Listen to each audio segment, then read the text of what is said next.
पाकिस्तान की त्रासदी ये नहीं है कि वो गरीब है, त्रासदी ये भी नहीं है कि उसकी अर्थव्यवस्था डूबी हुई है।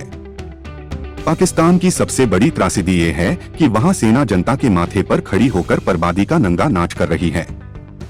आपकी पड़ोसी मुल्क में आटा 6,500 रुपए किलो बिक रहा है। बिजली बिल लोगों की आधी तनख्वाह खा जा रही है। बच्चे भूखे सो रहे हैं और सरकार IMF के दरवाजे पर भीख मांगती फिर रही है। लेकिन उसी देश की सेना बिस्किट बनाने, कॉर्नफ्लेक्स बेचने, हाउसिंग सोसाइटी चलाने और टीवी ड्रामा प्रोड्यूस कर अरबों की कमाई करने में लगी ही है। अब आप इस देश को क्या कहेंगे? लोकतंत्र, इस्लामिक रिपब्लिक या फिर एक कॉर्पोरेट साम्राज्य जिसका नाम है पाकिस्तानी सेना। पाकिस्तान जहां जनता महंगाई से मर रही है, अर्थव्यवस्था ICU में है, आतंकी संगठन नई ताकत बना रहे हैं और सेना वो बिजनेस मीटिंग में व्यस्त है। पाकिस्तान के पास सेना नहीं है, सेना के पास पाकिस्तान है।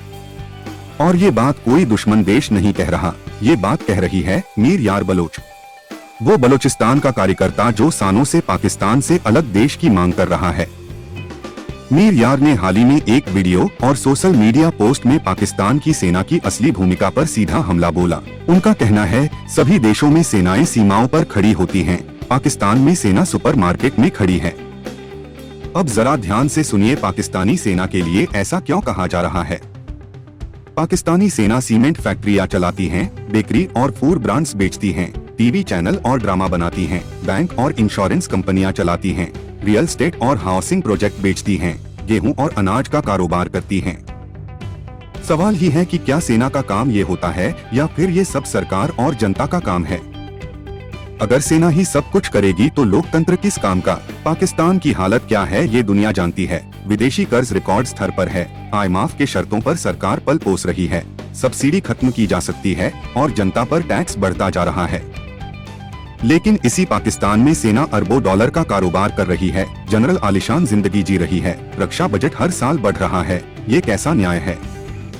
पाकिस्तानी सेना दुनिया की एकमात्र फौज है जो लड़ाई में तो हार जाती है लेकिन बिजनेस में महारत हासिल है।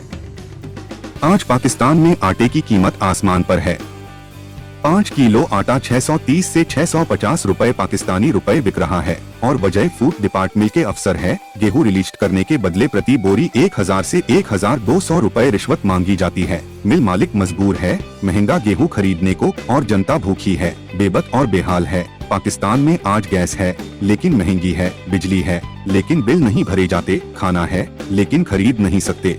दूसरी तरफ सेना के अफसर लग्जरी फार्म हाउस में रहते हैं, दूसरी तरफ आम आदमी आटा खरीदने से पहले 100 बार सोचता है। पाकिस्तान की सेना अंदर से पूरी तरह खोखली हो चुकी है। भ्रष्टाचार का दीमा पूरी तरह से पाक फौज को बर्बाद कर चुका है। आसिम मुनर जो सेना पर इतराते हैं उन्हें अपने देश की हालत देख लेनी चाहिए। जिस देश में जनता आटे के लिए लाइन में खड़ी है, बच्चे भूखे हैं, IMF शर्तें थोप रहा है, उस देश के सेना प्रमुख की प्राथमिकता क्या है? पाकिस्तान की सबसे बड़ी समस्या भारत नहीं, अमेरिका नहीं या IMF नहीं है। पाकिस्तान की सबसे बड़ी समस्या उसकी अपनी खुद की सेना है। जब तक सेना बिजनेस छोड़ेगी नहीं, जवाबदेही स्वीकार नहीं करेगी, जनता को प्राथमिकता नहीं देगी, तब तक पाकिस्तान की हालत आटे से भी ज्यादा महंगी होती जाएगी। टमाटर खाना पाकिस्तानियों के लिए ख्वाब हो जाएगा। किसी भी देश की जनता ही उसका भविष्य तय करती है।